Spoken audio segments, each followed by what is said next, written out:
who's and what's and why's and wherefores. Here you'll find your what-nots and therefores. So come on along, let's find out what's going on. Where's and when's and who's and what's it's. No matter what your taste, you can trust it's the place where you can find all your new Disney news.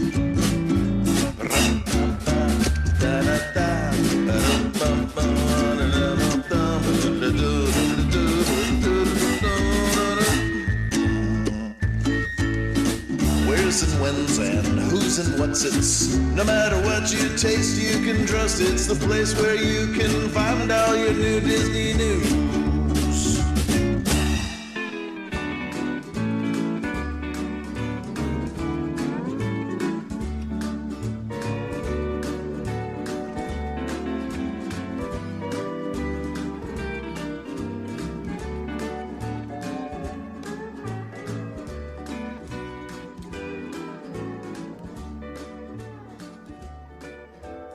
Welcome to the Sweep Spot current events as of November 22nd, 2022. Welcome, everybody. We should introduce our guest. That's right. We have our webmaster on the show and our friend Russell Flores. Hey guys, how's it going? Going all right. Good, doing good. Exciting times right now. Exciting. And Lynn, who are we? We are two former Disneyland Custodial cast members. And we talk about Disneyland. And this is not just our main show. We have a main show where we talk about a specific subject within history. Sometimes we interview former cast members and Imagineers. This is our current event show where we talk about the latest at the Disneyland Resort. Yeah, what's happening these days and everything. So if you want to check out our main topic episodes, our most recent one that came out was we journeyed to Disneyland 1982, and the next one we're going to have another one coming up soon. I believe we're going to go 10 years, closer to forward, now with 10 years forward and go to Disneyland 1992. So, but definitely listen to the Disneyland 1982 episode if you haven't. We have a guest on there, and we had a lot of fun, and it's great. I wanted to mention before we move on that we are also authors of the book Cleaning the Kingdom, and we're having a sale right now on the audiobooks that come on USB drives, and you can get those on our website, thesweepspot.com, and while supplies last. We only have we have more than a few left, so we want to get rid of those as soon as we can. we want to find loving homes for them. They're going fast though, and so we're having a sale right now. So if you want to take advantage of that, go on our website and get those now. Also, wanted to mention Russell's got books too, right? Right. I was going to say our guest is an author. Yeah. Yeah. Right, I have a Seen Unseen Disneyland and more Seen Unseen Disneyland, which you can get at my website, www.sudbooks.com. And there will be a Black Friday sale coming up. I'll probably actually start it a little bit early, but it'll be coming up where I'll be knocking off a significant little chunk for Black Friday. Highly recommend. All right. Okay. And Ken, who is our sponsor for this show? Well, I want to mention our good friends at Concierge. Concierge are our magical vacation planning partners. You should book your next Disney getaway vacation with Concierge. They're at concierge.com. Like concierge and mouse ears put together. Concierge.com. Now, that's all they focus on is Disney getaway vacations. So whether you want to go to Walt Disney World or Disney Cruise Line or Disneyland or Adventures by Disney or Disney's Aulani in Hawaii, you want to go with Concierge because they are Disney specialists. This is what they focus on. Now, it's not going to add any more expense to your vacation. It's just going to take away a lot of the stress and uncertainty. So go to Concierge. I send my own mother to them. Lynn has started working with them. So that's how much we like Concierge. So go to Concierge, book a package with them, like a hotel stay with theme park tickets, or a week on a Disney cruise line. Book a package with them, tell them that the Sweep Spot sent you, and there's a nice little gift that goes along with that. So thank you to Concierge. Great. Let's get into the current events. Well, there's really nothing much going on these days, is there? Yeah. Well, of course, unless you've been under a rock, well, as MiceChat.com puts it, Andy Castro had this headline: "A Christmas Miracle.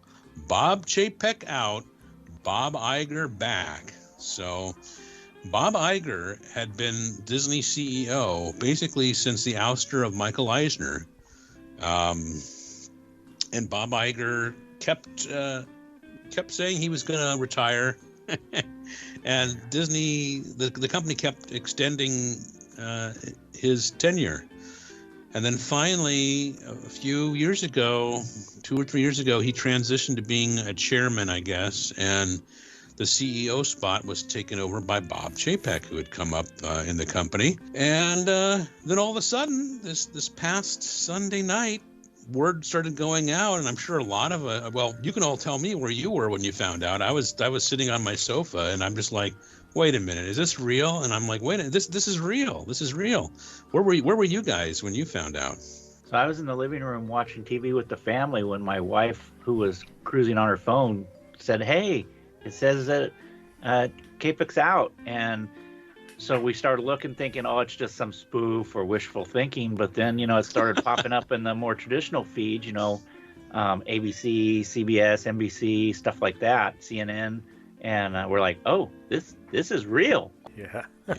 Yeah, it was Disney. The company made an announcement that they, well, let me read what MiceChat.com reported. It said Disney cast members and employees worldwide were greeted with shocking news Sunday night. A letter from Bob Iger announcing his return to the company as CEO.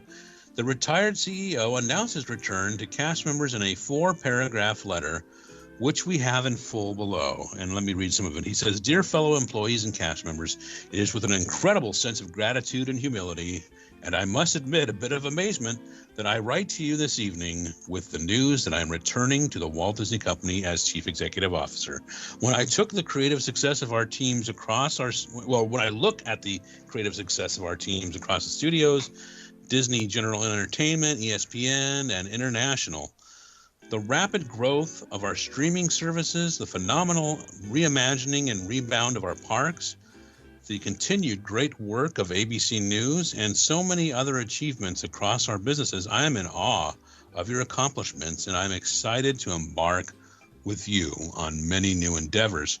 I know this company has asked so much of you during the past 3 years, and these times certainly remain quite challenging. But as you have heard me say before, I am an optimist, and if I learned one thing from my years at Disney, it is that even in the face of uncertainty, perhaps especially in the face of uncertainty, our employees and cast members achieve the impossible. You will be hearing more from me and your leaders tomorrow and in the weeks ahead. In the meantime, allow me to express my deep gratitude for all that you do.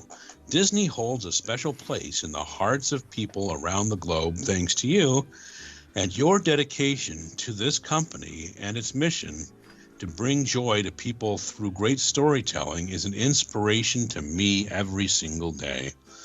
See, that's an example of he knows how to talk to us. Yes. Yeah. Yeah, and that was part of my confirmation on Sunday. Was a friend of mine who actually works there. I texted him about it. He goes, "Yeah, we just got an email officially announcing it." So, I mean, that's how rapid it was. Yeah. It says here, Susan Arnold, chairman of Disney's board of directors, was short and sweet with her statement about the big change in corporate leadership. "We thank Bob Chapek for his service to Disney, his long career, including navigating the company through the unprecedented challenges of the pandemic. The board has concluded that as Disney embarks on an increasingly complex period of industry transformation, Bob Iger is uniquely situated to lead the company through this pivotal period." Yeah, but what's ironic about that statement is the fact that when the pandemic hit, they actually brought Iger back in an unofficial capacity for a while, and he was the one that actually got the park, at least initially, through it. Right, exactly. Yeah, and he officially left the company, I think, at the end of last year, and so it wasn't even a year, wow. And he was brought back. And all I can say is some people will do anything to get good tickets to the candlelight processional. Yeah. Watch him leave at the end of the month. No, but can you imagine? I guess the reports say they reached out, that like Disney, the company reached out to Iger on Friday. And so negotiations took place, over the weekend. And once it was finalized, they told Chapek Sunday evening, he was going about his business. He was doing things that were, I think he might have even been going to the Elton John concert. I don't know if that's true or not. So I know somebody from Disney, some of the executives were going to be at the Elton John concert at Dodger Stadium. And then the word came out, hey, you're no longer with the company. Wow. Yeah, it's really, it shows just how troubled the company felt they were, because normally when these things happen, even with someone that they're not happy with, the company's not happy with, they start negotiating with someone to replace them. They work out a deal with the guy who's going out. They set up timelines. Mm-hmm. They make the announcement, and then, a couple days later, the person leaves. It's a very organized thing. Right. Whereas this one, like you said, from the reports, it sounds like Friday, the board finally just had it and called Iger and work something out. And then not only did they decide on Sunday to do it, that they came to some agreements, they still didn't just say, okay, well, Monday we'll work something out, we'll work a transit. They were like, nope, we're done. Hey, this guy's out, Iger's back in. A late Sunday night announcement. It was just, wow. The whole thing shows that they felt there was some urgency here. Uh-huh. Yes, the stock, now granted, many companies have had their stock price shrink lately, but with the Disney performance, it was becoming an issue, and the stock did shoot up quite a bit on Monday with the announcement. Once the markets opened, it was like a bunch of people were like, "Yep, buy Disney," And now here's the concern. I mean, people think, well, there were too many burned out light bulbs in this one attraction. Well, that's not why Chapek was ousted. The CEO of the company has to keep the investors happy, and also the board happy. But the board is working to keep the investors happy too. If so many of the investors in Disney are institutional investors. There are a lot of people who, individuals and families that own shares, but when you get down to it, the major chunks of stock are owned by institutional investors. And when the value of the shares goes down significantly, they start freaking out. They don't like that. Another problem with it is if the shares get too low, it becomes more profit. If it gets below what the overall assets of the company are, it becomes profitable to just buy out the company and sell off the assets. I mean, there are some companies out there that could buy Disney because their market capitalization is much larger. And not to mention that Bob Iger probably owns a huge amount of stock, so he saw his own stock. Yeah, he has an incentive to come back. Yeah, But besides that, and I've seen, they said like they're actually going to pay him less than a lot of people thought he could have gotten. Mm-hmm. He has bonuses to he could make $26 million a year, they're saying, if he hits all these targets and all this sort of thing. And now that's a lot of money, and I've seen some people say, well, that's not fair because the park cast members are only getting so much. And I can agree that the park cast members should get more, but I ran the numbers. Now how many people the Walt Disney Company employs? I mean, even if we say a good chunk of them wouldn't need a raise. Okay, let's say we have 150,000 employees. If you run, let's say Iger hits all of his miles, all of the points he needs to actually make $26 million. If you divide 26 million by 150,000, because you're like, well, maybe the cast member should have that money. It comes down to something like, I just did it. It's like it's less than $174 a person. Now, $174 is better than nothing, right? But that's not going to change the cast members' lives. You can argue the cast members should be getting paid more, but it's not. They're not getting paid less because Eisner's getting this money. Right. It's more systemic than that. But it's also, when you hear that he gave himself, because of his contract, he gave himself a $20 million bonus, and then a month later he's talking about laying people off. That doesn't go over well. Mm-hmm. $20 million, if you figure $100,000. Let's say it costs them $100,000 for a cast member for a year because they're not full time. You're talking 200 people right there that have to get laid off so he can get his bonus. Mm-hmm. That's a significant number. It may not be a worldly number, but that's a significant number of people that are impacted so he can have his bonus. Yes, that is definitely, it's a sad reality of Wall Street that a lot of times. Individuals who lay off a bunch of people get financially rewarded for doing so. But yeah, we'll have to see what happens here, because the way it's being presented is Iger is going to be there to basically form succession. Who's going to replace him after 2 years? At this point, do we really think he's going to leave after 2 years? Maybe. Well, that'll be interesting too, because they say there's 2 or 3 people still there that could take over the company in the future, but they're not quite ready yet, which is part of what he's supposed to be doing. But there was also 2 or 3 people that were pretty much ready to take over, and rumor is that Chapek fired them recently, so they're gone. And by the way, not only is Chapek gone, but now one of the senior executives who was really close to him is also gone. Yeah. And you're probably going to see some reorganization of the company. Well, he's already announced that. He's already said the spreadsheet people are no longer in charge. We're going back to the creative people are going to be in charge. Yes, they're going to be reined in by the spreadsheet people, but they're the ones they're the driving force behind the company, is his goal again. Which is, what a big part of what people have been complaining about is, why have you been dismantling WDI?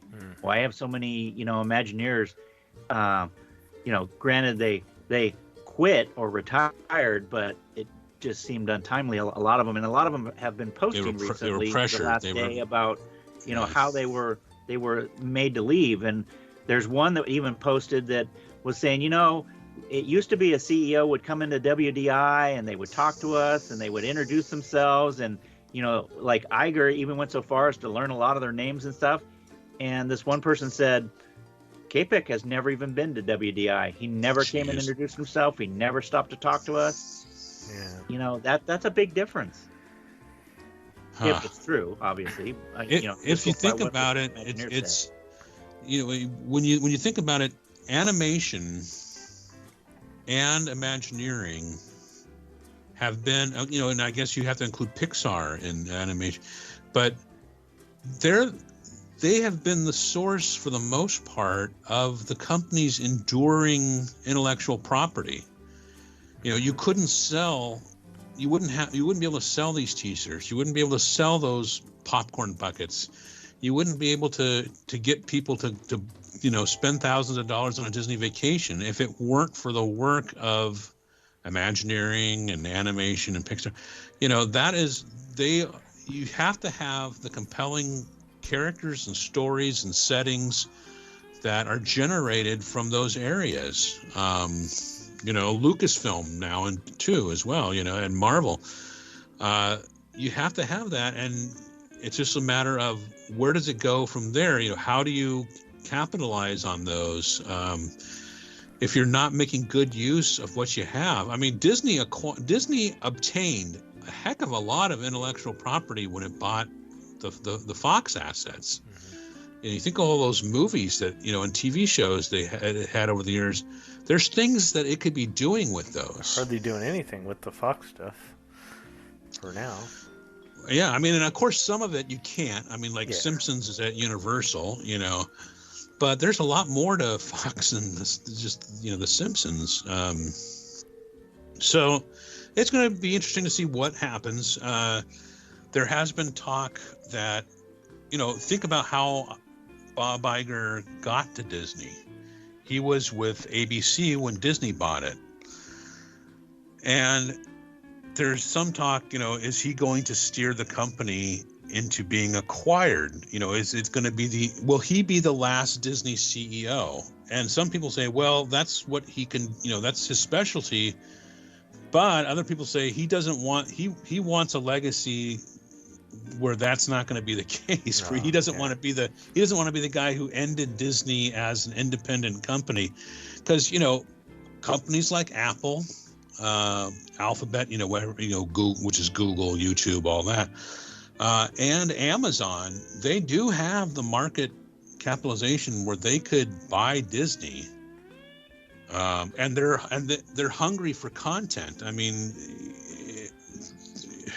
Disney's got this enormous library of content, the classic Disney stuff, the 20th Century Fox stuff, the Lucasfilm stuff, the Marvel, Pixar, I mean, all that stuff. And so, you might see one of those companies try to make a play for Disney. Hopefully what Iger does, because I don't want to see that happen to Disney. And hopefully what Iger does is he makes the company strong enough independently where that won't happen. And you might see those other companies I mentioned go for some of Disney's competitors, like the Paramount stuff, or Warner Discovery. Yeah. There's talk about Warner Discovery being acquired by somebody, or even Sony's entertainment assets. Who knows? But Apple's got Apple TV, and Amazon likes, they have their streaming service, and of course Google has its streaming stuff. You wouldn't be surprised if they make a play for one of the legacy studios. Well, there was some postings today about how they hope that Disney, because I guess it fell through, but they're hoping Disney now follows up and maybe renegotiates a deal with Netflix. And I don't know what that was all about, but there was something floating around, and I didn't have time to read it, but I that kind of like, what? Yeah. Well, because there's Disney Plus and there's Hulu. It's like, why does Disney need Netflix? I mean, that's the streaming service battles are not done. That's not a settled industry. Some of those services are going to merge or disappear or something. That's not over. Comcast has Peacock, and Paramount has Paramount Plus, and all of that. Yeah, but the thing that's confusing about Disney's plan is you've got Hulu, which was supposed to be the more adult side of it, and you got Disney that's supposed to be the obviously Disney side of it. But they keep bringing in stuff that seems like it should be on Hulu, and then you see stuff on Hulu that you think it's like they're trying to drive both these forces for their to make money, but it's confusing people because you go to watch something that you think would be on Hulu and it's over on Disney. Like a lot of the Fox stuff, it's great for adults or more mature kids, but is some of that stuff appropriate for being over on Disney Plus? That kid who's looking for Mickey Mouse comes across some of this stuff, but it just seems like they have a muddled plan there. I don't know if they do or don't, but it just seems like there's some confusion there. There needs to be a distinction, you're saying, yes. I mean, that was their whole, that they stated their purpose was, we got Hulu for our more, PG stuff, and then we have Disney Plus for the Disney stuff. Yep. Makes sense. So, Disney's always been a family name, so why do we need to bring that over? Yeah. Yeah, so why is there PG content that, parents like hand the remote? Again, granted, parents should be monitoring their kids. I don't want to hear that argument, but you hand the remote to the kid so they can watch Disney Plus thinking it's G, it's supposed to be for kids, and then there's PG or R stuff on there. Yeah. Well, we'll have to see what happens. It's going to be interesting. I just know a lot of cast members were happy. There were people, there were cast members who were visibly celebrating Sunday night at the resorts. There were guests who got I'm celebrating buttons, and they put down the return of Iger, as they're celebrating. So we'll have to see. A lot of people argue though that what happened, what's really happened was all put in motion by Iger, and that Chapek has just basically been the temporary fall guy. We'll see though. We'll see what really happens over the next, time will tell what happens. Yeah. So what do you guys think? Do you think it's good or bad? Because it reminds me of the 90s when they had the bottom line guy there, and then they brought in a dreamer, and it turned the company around. I'm hopeful that it's the same thing. I personally think it's a good thing, and that this is going to be good for the company. Oh yeah. What do you guys think? I think for sure it's a good thing. I mean, you needed someone. We had talked about this earlier with that artistic view of it, not just the money. Yeah. Because that's what Disney's known for. That's what they've always been known for. That always came first. Of course, it's a business. You got to make money. But it just seemed like with Chapek, it just seemed like all these money grab things started coming out of nowhere, just one after another. And it just seemed like the public just looked at it like, man, Disney is just raising prices everywhere. Of course, prices are going up everywhere, but it just seemed like it all started coming at once, and all these different things, and you can do this for this much more, and now you got this, and magic bands are, some of them are $50. I don't know. It just seemed like one thing after another. I'm cautiously optimistic about what Iger can do. Mm-hmm. The company, one of the reasons the company makes the money it does is because it is not just another company. That's something, just on the park level, your books show, Russell, is that, it's not just another park. There's a lot more thought that goes into it. There's a Disney difference. And if you have a CEO that doesn't respect things like Imagineering, then you're going to lose what makes the company special. There was a lot of talk that they just basically wanted to just kind of get rid of Imagineering or shrink it down to the point where most of the work was being done by companies that are subcontracted to WDI, most of the creative work. But if you do that, if you don't have any of this institutional consistency or memory, then you become just the same as all the other companies, and then you can't charge a premium compared to other people. If you're gonna be just like the other companies, your prices certainly shouldn't be higher than the other companies. So yeah, we'll see. There is more to talk about than just this late breaking news. Get out of here. One of the things I wanted to mention, I didn't specifically include a story about it because it's at focus at Walt Disney World, but we all know that things can spread to the West Coast, is different pricing for different parks. They, we're familiar with, they have different prices for different days to get into the parks. But now at Walt Disney World, they've got the 4 major theme parks there, and they are pricing the parks differently on the same day. So, the Magic Kingdom will sometimes have a higher price than Animal Kingdom or whatever. And, if that comes to California, then you might see days where Disneyland has a higher price than California Adventure, or depending on what's going on, vice versa. So what you're saying is that every day Magic Kingdom is going to be priced higher than Animal Kingdom? Is that what you're saying? Usually. Probably. Yeah. Usually. I guess it depends on crowd demand. And it's really odd because they had always had the attitude like that, because remember when California Adventure wasn't as big as they thought it was going to be, and when it first opened, they didn't want to have a lower price because they wanted their products to be, all of them are great. We don't need to. Yeah. One isn't any less than the other, but they're doing that they're stating that by doing this in a way. It's kind of weird too, because how many how many of the people at Walt Disney World are only visiting like one park, one day and that's it? I would think most of the people there are just buying like, 4 or 5 days worth of access. Yeah, I mean, again, it sounds like, the predecessor was striking again. I mean, yeah. if you're going for a vacation, you're probably going to go to as many as you can. Mm-hmm. I have a friend who's going right now, and they only have 3 days, so they can only go to 3 of them. But most people do go to multiple parks, unless it's something like, I'm going for some special event, and I'm only going to be there 2 days. Right. People like that I can understand. But, yeah, like you said, especially the European travelers, which is a huge part of their market, they come over for 2 or 3 weeks, because that's their, how they celebrate their vacations, and they're not just going to one park.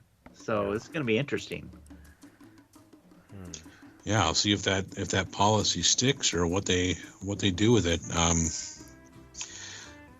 Well, let's get to some specific Disneyland news. Mickey's Toontown to reopen at Disneyland on March 8th, 2023. Yay.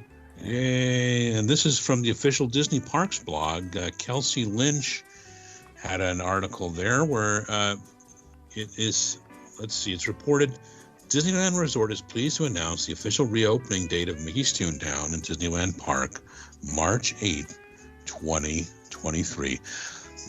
The reimagined Mickey's Toontown will provide open, grassy play spaces for everyone to unwind, starting with Centennial Park, and the first space guests will see when they enter the land. Centennial Park will be anchored by 2 new interactive play experiences, a beautiful fountain featuring water tables designed for play that invite guests to have a sensory experience, plus a nearby dreaming tree with sculpted tree roots providing an opportunity for children to crawl and explore. Hey, Russell, it sounds like you're going to need to update the book or do a new edition or something. Yeah, I swear, I've said this several times. I think what they do when they're looking at updating stuff is they take one of my books and they, they're flipped through it and they just randomly jam their hand in, and whatever they're touching, that gets taken out. I think that's what's going on here. I'm pretty sure of it. I'm not. I don't have that as a fact, but I'm pretty sure.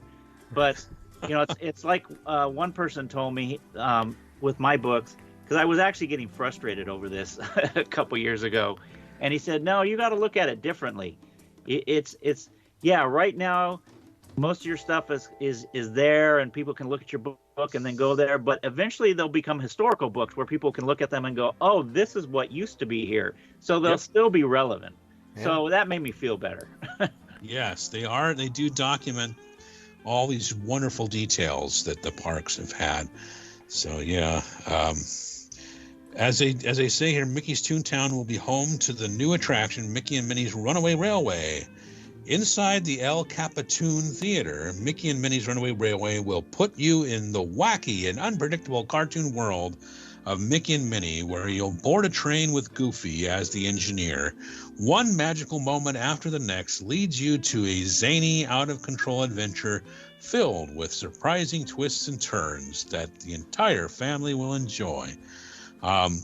As you may have read, Mickey and Minnie's Runaway Railway will open on January 27th when the Disney 100 Years of Wonder celebration comes to life at Disneyland Resort. Over in Goofy's neck of the woods, you'll find Goofy's How to Play Yard, as shown in a new aerial rendering of the area. So if you want to, by the way, as always, Russell puts these things in our show notes on our website at thesweepspot.com, so you can click through and see these renderings that they're talking about. Dedicated to all things play, Goofy's How to Play Yard incorporates a whimsical sound garden, isn't that a group? Where kids will discover new ways to make wacky noises, as well as enjoy an all-new elevated clubhouse. Let's see. When you you step inside Goofy's house, you'll find a fun, interactive candy-making contraption that only Goofy could imagine. The confectionery contraption begins high outside of Goofy's home, and drips of honey fall from a beehive into a chute that slides the colorful drops around and down into the home. From there, junior candy makers will help Goofy make the candy, and the silly sounds of household appliances will combine to make a truly Goofy symphony. So they're doing some updates to everything here. Look, Donald's boat will be perched in the duck pond of the Goof homestead. Imagine larger-than-life spinning water lilies, balance beams, and rocking toys at Donald Duck's pond that will help little ones get the wiggles out. Kids will definitely love making a splash in this space. You can also look into the boat through the portholes to witness bubbles of fun inside the flooded vessel and interact with some familiar ducklings, including Huey, Dewey, Louie, and Webby.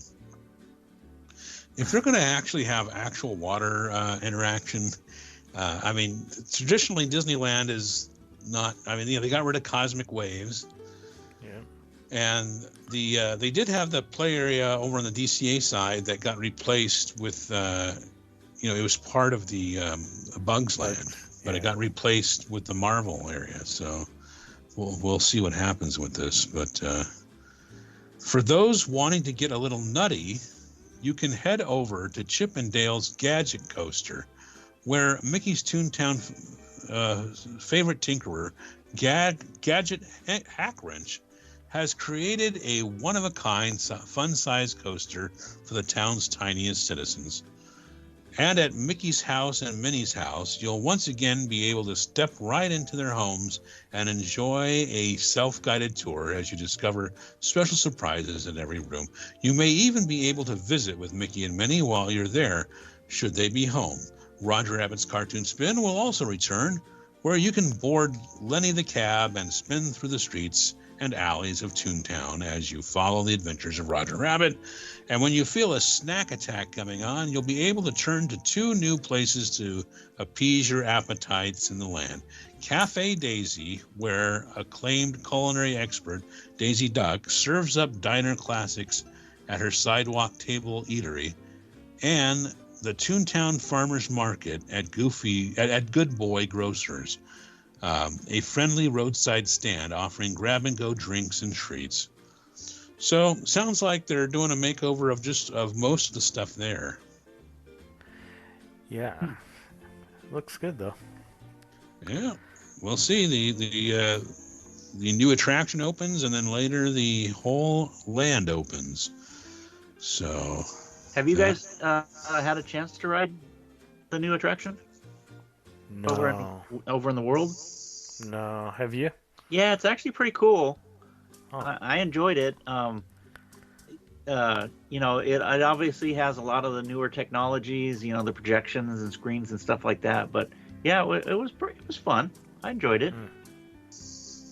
I think it's going to be very popular when it opens up. For sure. The thing I like about the Disneyland version is it's not replacing an attraction that I really liked. The one in Walt Disney World replaced the Great Movie Ride, which was an attraction that I really was fond of. So. Yeah, but they hadn't maintained it, and it was tired. I used to love that attraction, but it was getting tired. Well.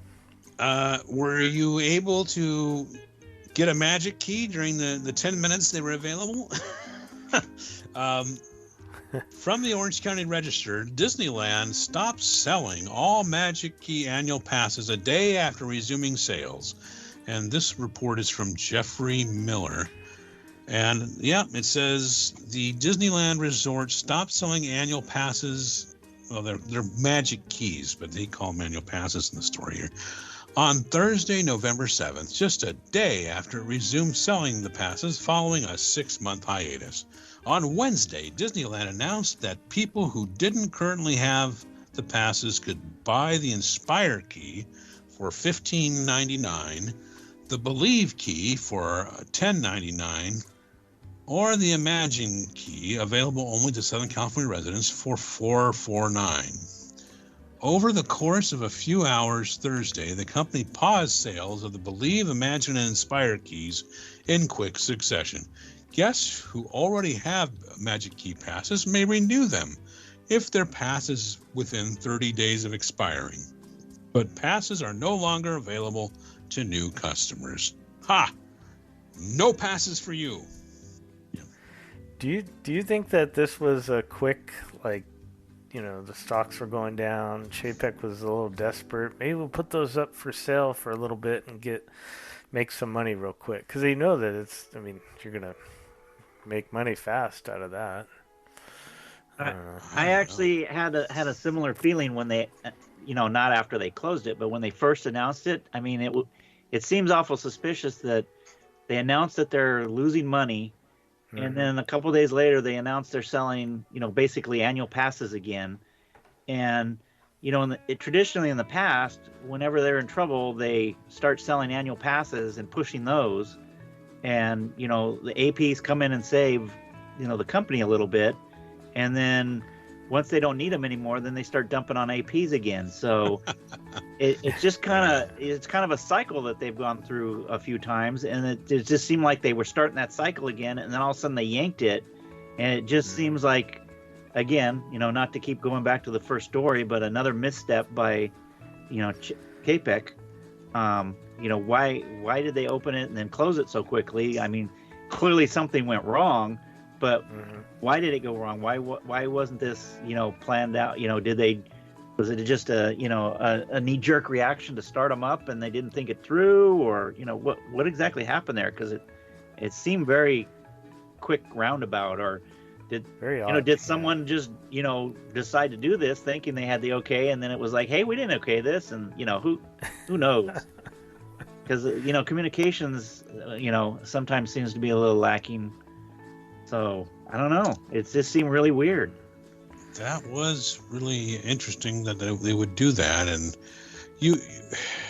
this is something that only a few companies really have an issue with, and it's kind of a good problem to have. How do you keep your most dedicated and loyal fans happy? Because if you keep them happy, they become like unpaid salespeople. They tell others, hey, you really should go, you really need to go check this new show out or this new attraction, or why don't you come with me sometime? I have a pass, or why don't you get a pass too? As opposed to, oh gosh, they're letting things fall apart and they're mistreating us and I'm upset. Now maybe those pass holders will still go, but they're telling everybody they know, oh, things are falling apart, we're not being treated right, blah, blah, blah, blah, as opposed to telling their coworkers, their neighbors, or their family members, oh yeah, you really should go check it out. You should go and do the lightsaber experience, or whatever. It's a tough thing to deal with, because the fans, you've got to wrangle them just right to make sure that they're happy. Of course, there's some people who will never be happy, but you want them to be happy and satisfied, and to be your biggest advocates out there among their friends and neighbors. So. We'll see. Right. We'll see what happens with the passes, if they'll come back, or what's going to happen. Disney California Adventure rolls out Black Panther foods and experiences. Jennifer Tanaka reported that the Orange County Register. They did a pretty extensive story, and they said that DCA has unveiled a series of new Black Panther experiences, coinciding with the release of Black Panther Wakanda Forever, which garnered an estimated $180 million on its opening weekend. The Black Panther experiences, which launched Friday, November 11th, extend to other parts of the resort with a new mural installation in downtown Disney District by artist Nicholas Smith. The Wakanda activations will last through January 8th, but Michael Cerna, Executive Creative Director at Disney Live Entertainment, believes that the Avengers campus at DCA will experience a myriad of Black Panther stories and in the coming years. So there's some new stuff there if you want to check it out. It says here that the essence of Wakanda continues with new food offerings at Flavors of Wakanda, located in the DCA Hollywood backlot. The Pan-African flavors include peri peri chicken with jollof rice, a peanut stew called maif or maif. I hope I'm not pronouncing that wrong, but a colorful dawa beverage with butterfly pea infused tea lemonade. Shawarma Palace and Shawarma Palace 2 also started offering a Wakandan roasted pork wrap with black garlic sauce. New drinking vessels such as Shuri's Gauntlet and a Wakanda-inspired oversized Coca-Cola are also available for purchase. A new collection of new Black Panther-inspired merchandise features woven dolls, apparel, Magic Band Plus, web tech, and jewelry such as Black Panther World of Wakanda necklace accented with black Swarovski crystals. For fans of the new movie, a must-see under-the-radar place to visit is the Superstore featuring Avengers Campus, located. That must be a misprint here. The Superstore featuring Avengers Campus, located in Hollywood Land, where props and costumes from the film are on display. The studio's input was integral for Cerna and his team to get the experience right for guests. So it's a popular movie, and if people want to see that, they can go to DCA. So are they talking about the Marvel store that's in the big stage that's next to the old Muppet Vision, or are they talking about the stage in the very back where they hold events? I don't know. So, but it's over there at DCA somewhere. Okay. Well, at least they're an eyesight of each other, so you can figure it out. Yeah. There, something that's been, that we knew was coming. LaughingPlace.com has photos and video of the Mandalorian and Grogu at Galaxy's Edge. Have you seen the video of that? They look great. Yeah. Yeah, the Mandalorian's walking around with Grogu, so yeah. They were at the D23 Expo with us, so we just didn't get to see them. No. Well, as they say, having previously teased that the Mandalorian and Grogu would arrive at Disneyland Star Wars Galaxy's Edge, the duo have now finally made their in-park debut. Woo! A favorite is coming back to DCA, as LaughingPlace.com reports, soaring over California, returning to DCA for the 2023 Food and Wine Festival. So soar into tower, we are ready for takeoff. That's what's going on. It's as has now become tradition, the beloved California-centric version of the attraction is returning as a part of the DCA Food and Wine Festival. The culinary festival runs from March 3rd through April 25th. However, Disney officials have not confirmed an end date for soaring over California. It will likely just run for the duration of the festival. I'm wondering if they're going to ever do an update. They're soaring over California and soaring over the world. But I wonder if they're ever going to update. Another one? Yeah. Maybe. Lunar. Go ahead. I was gonna say I wouldn't count on it too soon because they're already saying they're over budget on making movies for Disney Plus. So there you go. Lunar New Year celebration returns to DCA in January, and that was Jennifer Tanaka reporting at the Orange County Register. The Disneyland Resort's Lunar New Year celebration will return January 20th through February 15th in 2023. DCA will launch several experiences coinciding with the Year of the Rabbit, which symbolizes longevity, peace, and prosperity. The Anaheim Resort also recognizes Orange County's robust Vietnamese community with nods to the Year of the Cat from the Vietnamese zodiac calendar. The park's Lunar New Year celebration activities include arts and crafts such as Chinese calligraphy demonstrations and an interactive Lucky Wishes wall. Mulan's Lunar New Year procession returns with characters such as Mushu, Mickey Mouse, and Minnie dressed in festive attire. It's a big deal, Lunar New Year, you know? Yeah. In Southern California, anyway. And so that's coming back. So there's more stories about both of the Food and Wine Festival and Lunar New Year. So now, you know, there's a lot of this seems to be about food, which I'm not complaining about. Great dishes for Lunar New Year, great dishes for Food and Wine Festival. Yeah, so get hungry and get going. Did they call it the Year of the Cat?